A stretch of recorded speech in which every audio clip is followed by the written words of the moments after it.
What's up, everybody?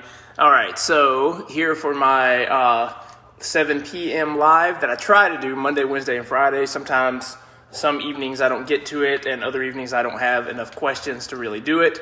But today, that is not a problem. I've got 1, 2, 3, 4, 5, 6, 7, 8 questions. And if you haven't noticed, I've been timing myself, giving myself 1 minute to answer each question so that I don't ramble on. So I'm going to keep that tradition going here, and let's take these one at a time. All right. Donna says, how much, and I've tagged each of you guys who guys and ladies who have commented in this. All right, let's see. Donna says, how much do you charge a month? Okay, well, so it depends, Donna, what we're talking about. My in-person coaching prices are different than my online coaching prices. My group coaching prices are different from my one-on-one coaching prices. But my online group coaching is $25 a month. That's really what I'm trying to build up right now. I still coach people one-on-one, and those range between $200 and $325 a month, depending on how much you need. So let me know if you're interested in the group. I'm happy to just, take your $25 and throw you in there. If you're interested in one-on-one, I'd like to have kind of a consult with you first and see if my coaching would be a good fit for you. So, all right, let's move on here. Did that one in 43 seconds. All right, let's see. Reginald says, Reginald, what's up, man? I see you on here. What is the hardest part about coaching someone? All right, my 1 minute timer here. Dude, all right. I have to be careful about how I answer this one. Make sure I do it in under a minute too. Honestly, it totally depends on the person, right? Every person is different. Every person has the things that they are, that are not issues for them and the things they're really good at. Every client has things that they struggle with, right? Thus far, thankfully, there's only one thing that I really struggle with a lot with clients, and that is when they are, and I've been blessed to only have 1 or 2 of these ever, but basically the biggest struggle for me is when somebody is I'm just going to say not coachable. And let me explain what I mean by that. I'm going to go over the minute on this one, but let me explain what I mean by this. I want my clients to ask me questions. If I say, okay, focus on this, do this, I want them to say why so that I can explain it to them. You know what I mean? So that they can, I don't want to be a crutch for people. I don't want to be the coach that I just keep acting like I've got some secret information hidden over here so that somebody has to stay with me forever and just keep giving me their money. That's not my goal. My goal is for people not to need me after 3 or 4 months. And if they keep me on after that, it's not because they don't know what to do. It's just because they want somebody looking over their shoulder, helping them stay accountable. You know what I mean? So I want them to ask questions. Where the problem comes in for me is when somebody constantly challenges what I'm trying to coach them through and they'll ask a question, I answer the question, and I have this thing where I walk them through it and make sure they understand what I'm saying. And then if they start asking the same question over and over and over, I know that they don't believe me. And if that's the case, why are you giving me your money? You're paying, I'm not going to go pay my CPA. I'm not going to go pay my accountant. And then at every turn be like, hey man, you sure about that? You sure about that? You know what I mean? Don't hire me if that's the kind of client you want to be. Love you guys. All right, let's see here. Push, pull, leg split. How many exercises per day? All right, dude. I'm going to say this one totally depends on your goals. I mean, if you're on a strength program, okay, it depends on your goals. It also depends like how many sets you're doing of each, right? So let's say if your goal is to strength train, to just to maximize your strength as much as possible, you're going to want to do fewer exercises because you're going to want to extend your rest times. You know what I mean? You're going to want to have decent rest times between each set to maximize your strength so that you can come back and hit that next strength set with all that you've got. If your main goal is muscle growth, then you want to try to you can superset, you can shorten rest times, things like that, and you can fit in more exercises. So it depends on the goals. Okay, you said weight loss. Man, whatever you want, honestly. If the main thing you're concerned with is weight loss, that's not strength, that's not muscle gain, just do what keeps you motivated and track it and try to get better at it over time. That's how I'd answer that. 1 minute on the dot. All right, let me know if anybody's here and I answer their question and they'd like more clarification on something. Let me know in the comments. All right, let's see. Victor says, I feel like I ask about rest days a lot. You do, but there's nothing wrong with that, man. I feel like it's one of those under talked about ones, he says. But here's another question. Are rest days really needed? For context, I do some form of workout every day and I honestly enjoy it, but people keep trying to tell me I need a rest day. So, all right, 1 minute. The thing that people need to understand anybody needs to understand when it comes to working out is you need to stress your body, which is the workout, and you need recovery, which is everything else. Sleep, rest between sets, proper nutrition, all of that kind of stuff, rest between workouts, all of that is the recovery.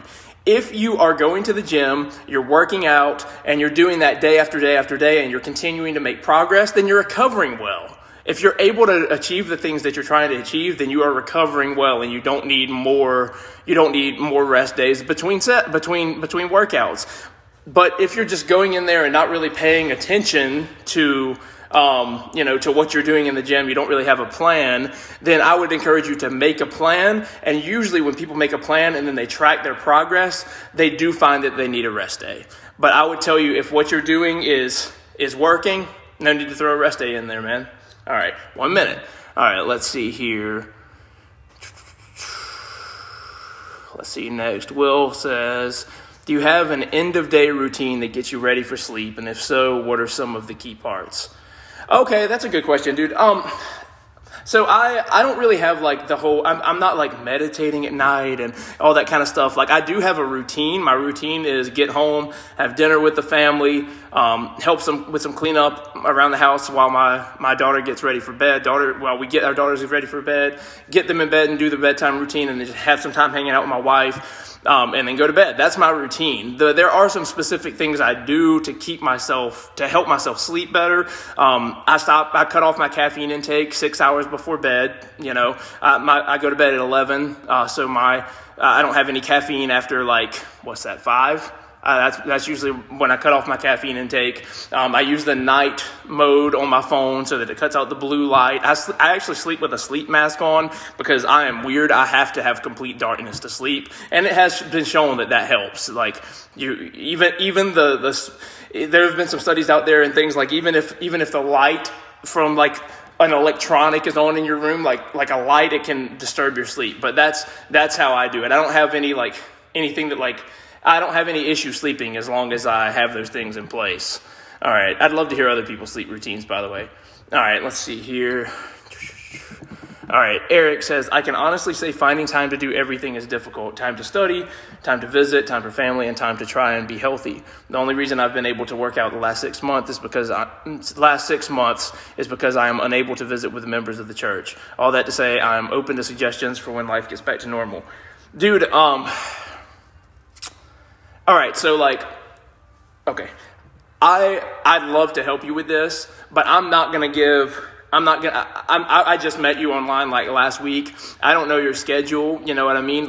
For the same reason that I think it's stupid when people try to tell people, hey, here's how you should eat, when they have no idea how they're already eating. The first thing my clients do when I sign them on is they track their food for at least a couple of weeks so I can get an idea of what their food looks like before I even start trying to give any nutrition advice. How stupid is it of me to say, hey, cut out carbs, cut out, whatever.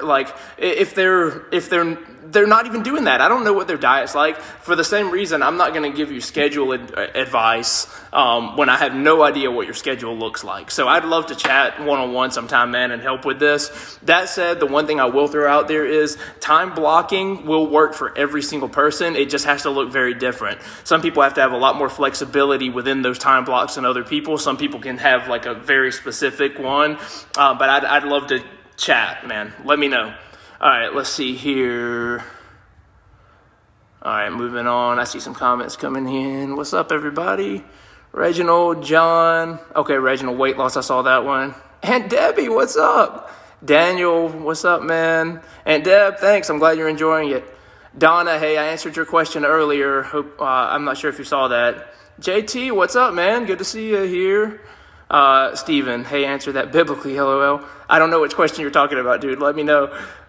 Stephanie, hey, it's been a bit. All right, what's up, everybody? All right, got a few more questions I'm going to answer here. And then if anybody has questions in the, just go ahead and comment. All right, let's see. I've got 2 more questions here. All right, let's see. Dustin says, I hear a lot about auxiliary lifts. I've also heard you discuss the starting strength program, which I'm familiar with, but then you may say something like, so start there and then add other lifts. Outside of starting strength main 4, what other lifts should be part of your weight training, assuming someone is not aiming for bodybuilding, just total body strength and health? Okay, dude. All right. So everybody knows, before I start, this isn't part of my 1 minute. So everybody knows the 4 lifts he's talking about that are part of the starting strength program are the squat, the deadlift, the bench press, the overhead press. He's asking what other lifts are pretty solid, that you would say people need for overall strength. So I'm going to answer this now. All right. So some type of row, I prefer a barbell row, some type of row, and some type of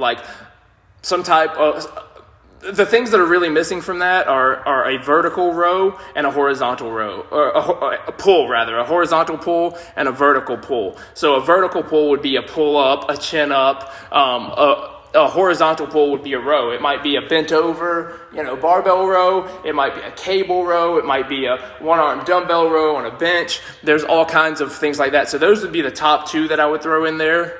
Some kind of row, some kind of pull up or chin up. And then I personally think dips, tricep and chest dips are a really good one to throw in there. I think that one of the biggest things that hinders a lot of people's bench press is and overhead press really is their tricep strength. So, and dips, and close grip bench press are the 2 that I would throw in there above anything else to strengthen those triceps.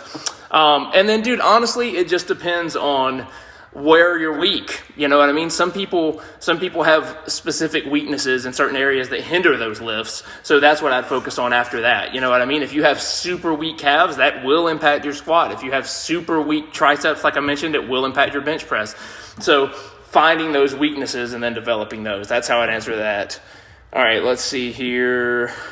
Last question that I have from beforehand. Ben says, getting back in the gym after 10 years away. Man, congrats. Now in my 40s, I used to do alternate days, upper body, lower body. Would you recommend that for someone in their 40s or something else? Alternate push-pull, maybe a 3-day rotation to allow for more recovery time. If a 3-day rotation, how would you break up muscle groups? Thanks, bro. Love your positivity. Thanks, man. Appreciate that. I try to stay positive. I've used stupid in this live a few times, so I'll try to keep it positive. All right, okay, so 40 years old, somebody in their 40s, what would I recommend as far as a 3-day split, or as far as a workout routine? Yeah, man, honestly, like everybody who who cares about strength, I start them on a 3-day split. It doesn't matter what their age is. Let me backtrack. If their schedule allows, I start them on a 3-day split. Some people I've put on 1 or 2 lifts a day for 6 days. It just depends on their schedules, how many days a week they can lift, and for how long each time, right? But if they have an open schedule, my optimal thing is 3 days, and then before too long, move to a 4th day once we start adding some accessories in. But I would say a 3-day full body routine, with a day of rest in between. That's the optimal for me. So if your schedule allows for that, man, that's what I would recommend. How I approach it does not, based on age, that doesn't determine how many days I would put somebody on. It just determines how aggressively we go at that program. You know what I mean? How quickly we try to move up and all that kind of stuff. So, yeah. Cool. All right, those are the questions I had beforehand. Let's see if anybody else. Cool. Love you, Aunt Deb. All right, I'm going to wrap this up. Nobody asked any specific questions. All right. Hope everybody have an awesome night and weekend. I do these on Mondays, Wednesdays, and Fridays at 7 p.m. Let me know if you have questions, and I will answer on the next one. Have a great weekend.